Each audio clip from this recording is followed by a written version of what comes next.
Alright, so my name's John SQUIRE, and I'm here to actually talk to you guys today about security in consumer devices. My talk is called $30, 30 minutes, 30 networks, and this really did cost me about $30 and took 30 minutes to do a prototype. So, a little bit of an agenda. I'm going to give you the standard disclaimer, talk about what the project's actually meant to do, a little bit about the hardware, obviously give you a demo because it's pointless to talk about this if we can't do anything with it, explain why it works, and kind of where I want to go with a lot of my future research. So here's a disclaimer. It's my research, not my company's. If you break something, it's your own fault. And if you want to contribute, I'm always looking for people to help me. So what's a cowbird? Cowbird is basically a brood parasite in nature, and what it does is it lays its eggs in other birds' nests to get them to raise its young. This is very beneficial for it because it obviously doesn't have to get resources. It also ends up killing the birds either through starvation or ultimately pushing them out of the nest. So it's kind of a friendly little creature. So why am I calling this project Cowbird? A couple of years ago, I started a research project to map different security attack and defense techniques to predators that live in an ecology. What you find is as you look at techniques, the uber worms or viruses, rootkits, the best ones actually have very simple behavior patterns, kind of like creatures in an actual ecology. And if you look at even what's happened with worms in the past couple of years, one worm sits there and tries to compromise the next worm, patch its holes, and move up on the food chain. So Project Cowbird is one of the creatures of this larger research paper.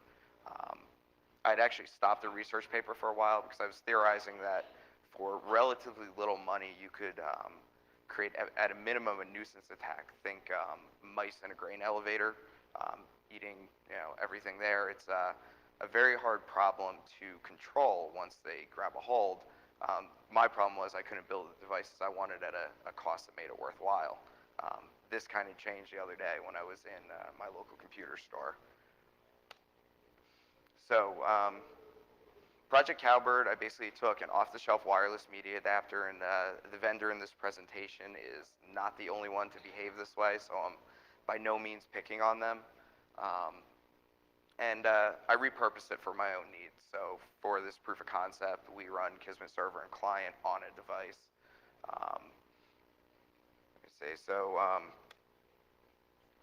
There's the hardware, and this is where it gets scary. Technology is progressing so quickly that what would have been, a $3,000 computer 5 years ago, probably more like 8 years ago, we're getting everything we need to launch very sophisticated attacks with commodity hardware. These things go on sale because people don't know what they are. So that's where it came $30. Wireless card, which I can remove and replace the drivers. JTAG, so I can reflash it, which is actually being worked on. TV out, which is just uber cool. Unfortunately, all I'm giving you guys is a splash screen today. Infrared remote control, which makes giving presentations fun. And there's at the end of the talk, we actually did a little bit more hardware hacking on it yesterday. So why this device versus a Linksys WRT54G is actually one of the questions I've gotten already. So it's slightly less integrated, and it's also 20 bucks cheaper. It already uses the network to boot, like again, a lot of these media devices do. It uses UPnP to boot, so it's more than happy to tell you its status is coming up. Basically what happens is the device turns on and says, hey, I'm over here, is there anybody who can boot me? And you say, I'll boot you, connect over here, and you feed it, it comes up running your software. Once it's up, it says, hey, I'm started, so you can go back and connect. And of course, the source code was available. That actually didn't end up helping me that much because the vendor decided it would be a good idea to zip a Unix tree. So lots of bus dissymlinks. So it's enough background. Let's actually show you what's going on here.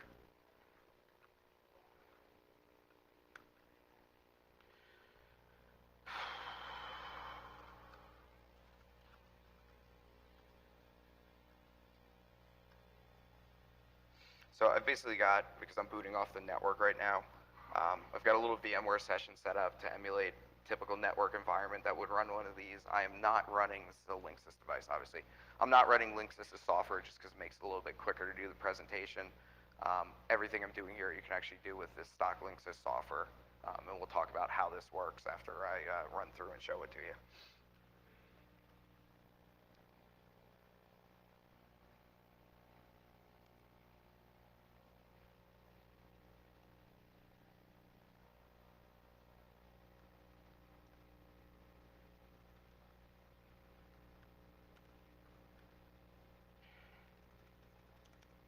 Wait for my slow computer to catch up with me.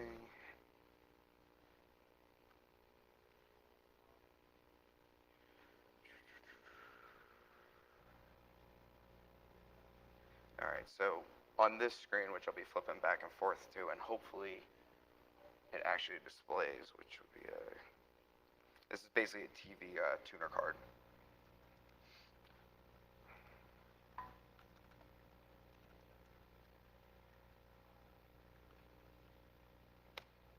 So we're going to start a Cowbird boot server, and we're going to feed the device my image.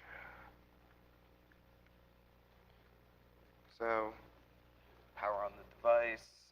Top's just going to show you DHCP occurring. Bottom is going to show you the boot server feeding it an image and kind of the messages that come through as it goes.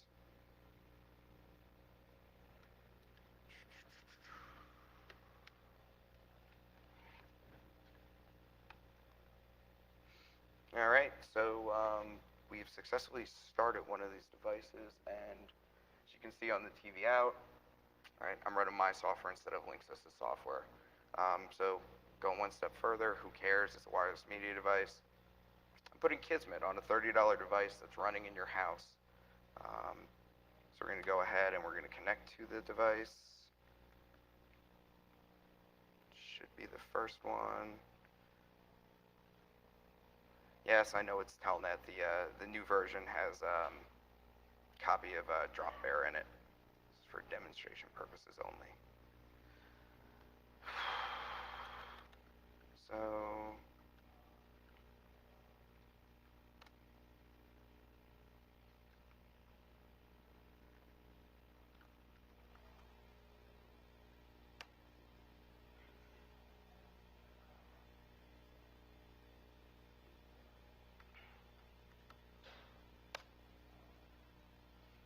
give it a couple seconds and we'll see what clients appear in the network.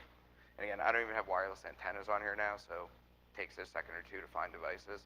This is all running on a $30 device. From an attacker's perspective, this is kind of dangerous. I can throw this away. We'll talk in a second about some of the research that I'm doing in the future. This boots off the network and makes it blatantly obvious. It's meant to be a proof of concept. You don't have to be obvious about what's going on. I have a Kismet drone running at home, still running the original Linksys software. It's a couple of bugs still. It's an old version of Kismet.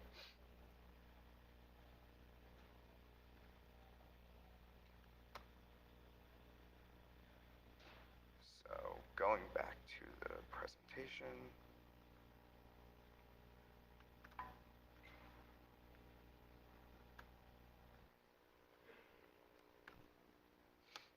All right, so why does this actually work? And this is really the point of this. To say this is a hack would be probably a stretch. There's no buffer overflows. There's nothing creative. The boot protocol for this device is really, hey, I'm awake. Okay, I can serve you. Connect to this socket, and over the raw socket, they send a CramFS image. But they call it image because that's confusing to users. Just using file will tell you that this is CramFS. Obviously, CramFS, standard Unix tools, you can build an image. It's an X-scale processor in the device. Half of the binaries on here are actually from Familiar, which is IPAC Linux, because I was lazy and I did this quick. There's no verification whatsoever of what's going on here, which is actually very typical of a lot of consumer devices. And it gets scarier because a lot of current VoIP phones that boot off of your network do the same thing. This is an entire class of device. all of these devices seem to put a lot of trust in the network. They're assuming it's your photos, it's your music, it's your network, it must be safe. So they have no qualms about putting their boot images on there. Most of them run on Windows. So think about spyware dropping Trojan software for whatever the most common media extender of the month is, and replacing what's going on. You can do this with the standard Linksys software. It's an XML file. All it has is file size. Give it the image, send whatever you want. So this is why it's bad. There's 2 of these in my lunchbox with a switch and all the appropriate power supplies. And yes, this did make it through airport security, which even surprised me. I did look at it for about 4 minutes. So again, I'm being obvious about what's going on here. Not everybody else is as nice as I am. I've got about 6 other random wireless media adapters or wired ones that I picked up in the store just looking for something. And the funny thing is, this was not my original intent. I was actually looking to do a home automation project and receive infrared and then block codes from going from room to room. I opened it being a security professional, and I said, I could do something much cooler with what's here.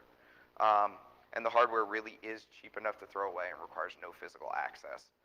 And you're seeing this more, not less. Lots of devices are trying to come to market quick. Most of them are based on reference designs. Going through the source code, it was very easy to actually find the reference platform, find out how their bootloader worked, which is horrible, but it works. And then work forward. In a little more detail, what actually goes on is Linux actually boots on the device. The device then runs a user space tool to do its UPnP request. You send the image, it mounts it to temp space as a loop mount and runs a script. In their case, it's a binary. In my case, I just replace it with a script, kill off the processes I don't want, and then run whatever I want. Obviously, you can run NFS. You can do something much more stealthy. SSH reverse tunneling is kind of fun. Wireless bridging does work. So what can you do? And none of these ultimately solve the problem, but for a consumer device, most of them are good enough. Sign the image. Look at the security process of a TiVo, another common consumer device these days. They have signed kernels, and the system will not boot if you try to tamper with it unless you then go in and reflash the firmware. Right? That stops a trivial case attack like this. Authenticate the devices to the network server. Again, even if it does boot the image, most of these things play MP3s, photos. A lot of them are based on really old kernels and even older libraries. So you can do the classic JPEG overflow on whatever image library they're using for rendering. Create a private media network. It's actually what I do at home because I don't feel like looking at every device and I just want to listen to my music. Separate switch, put all the devices on it, sneaker net a drive to it, put it in, done. Or better yet, tell vendors you want secure devices. If my mom can't run it secure, it shouldn't be running, and my mom doesn't know it's not secure. And since the general populace obviously does not know, what these devices do, they just want to show, their family vacation photos to all their friends. It's not beneficial to vendors right now to actually build secure devices until something bad does happen. So where am I going with this? This is really a proof of concept, but it actually gives me a hardware platform to continue the ecology of security research. Some of these are actually on there, and if I have time, I'll actually show you Nest, which I think is on your CDs. Nest is one Cowbird self-hosting any other Cowbird that comes onto the network. So once one's booted, it's already got a boot image.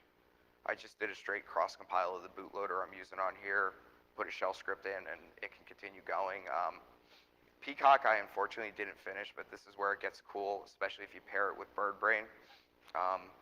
BirdBrain is, you'll see in the next slide, we actually started the JTAG interface last night.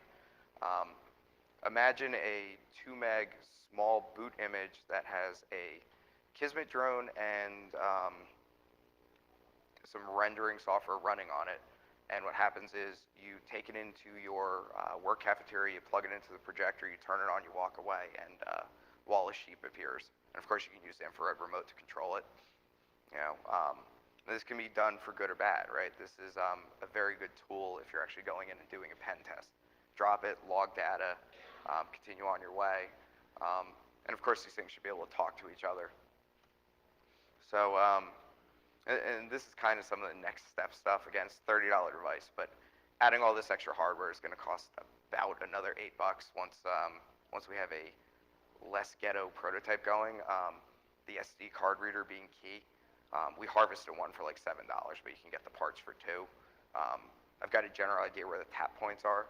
So if I don't have connectivity, I would just log to a 1 gig SD card until I find connectivity. If I run this thing off a battery pack and duct tape it to the bottom of a car or put it on a roof, let it gather data until it finds an access point and can return data, it becomes very powerful very quick, and I don't care if I get the device back. So doing bad is not always good, and that's not the point of this talk. You know, the same platform, Kismet in and of itself is kind of benign. It just tells you what's going on. Project Hawk is kind of a follow-on that I also started. And it's looking at using the same hardware platform and doing things like active disassociations after hearing the device driver attack, thinking about just killing malicious talkers, just dump their drivers so they have to reboot. Homing Pigeon's a little more malicious, but it would be a self-organizing network based on the same platform. Once it's reflashed, you drop it and it'll find its way back and allow you to bridge between them wired or wireless, so you can hop from homing pigeons and relay messages. Some of my lower end devices, and actually if anybody is familiar with PICs or other really small devices that can drive Ethernet and run over PoE, come talk to me. MacRabbit is kind of my equivalent of mice in a grain elevator. And then the EtherFox I haven't actually designed yet, but you know, it's the defense because I don't feel right just, you know, giving you tools to hurt yourselves. Questions?